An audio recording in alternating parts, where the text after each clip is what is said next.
फिर ये अजित पवार, प्रफुल्ल पटेल, प्रताप सरनायक, हिमंता बिस्वा शर्मा, हसन मुशरीफ, संजय सेठ, अशोक चौहान, नवीन जिंदल, गीता कौड़ा, शुभेंदु अधिकारी, छगन भुजबल, दिगंबर कामत, ज्योति मिर्धा, ये सब पर जो आरोप लगे वो एनडीए में आते हैं। एनडीए में क्या, सीधे बीजेपी में आते हैं, सारे पाप धुल जाते हैं, वॉशिंग मशीन में दाग साफ हो जाते हैं।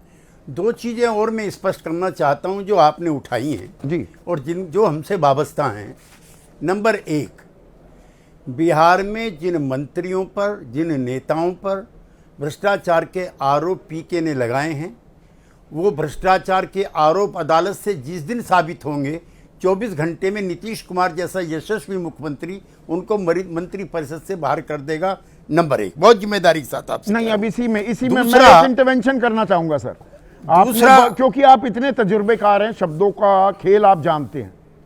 आपने कहा अदालत में आरोप साबित हो जाएंगे, वो तो साबित होने में 10 साल लगे, 15 साल लगे, तब तक नीतीश यहाँ हैं या नहीं है, मुख्यमंत्री हैं या नहीं है, यही नहीं पता। नैतिकता का तकाजा ये होता है कि गंभीर अगर आरोप लगे हों तो या तो जांच के लिए तैयार हो जाओ या उस वक्त तक के लिए पद छोड़ दो, जैसे लाल कृष्ण आडवाणी ने छोड़ा था जैन हवाला डायरी मामले में। तो जांच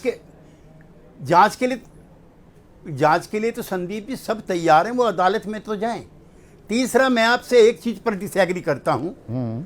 मेरे पे भी कई दर्जन बार मुकदमे लगे हैं, एक दो नहीं, सब तरह के। मेरे पे 120 भी लगा है आपातकाल में, to wage war against the state also, में उसका हिस्सा था। खैर छोड़िए, ये जो मुकदमे लगे हैं लालू जी पर, इसकी तारीख तय क्या बीजेपी के जेडीयू के दफ्तर में तय होती है?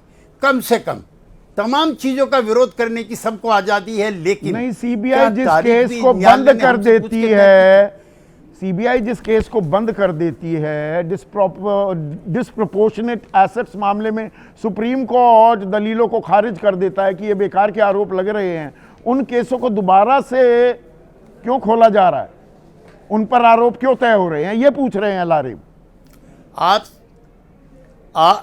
आप सीबीआई की आलोचना करने के लिए स्वतंत्र हैं, मुझे सीबीआई का बचाव नहीं करना। मैं तो कुल न्यायिक प्रक्रिया का हिस्सा रहा हूं, मेरे पर मुकदमे चले हैं। 3 महीने पहले तारीख तय हो जाती है कि अमुक अमुक तारीख को मिस्टर केसी त्यागी आपको इस अदालत में हाजिर होना है।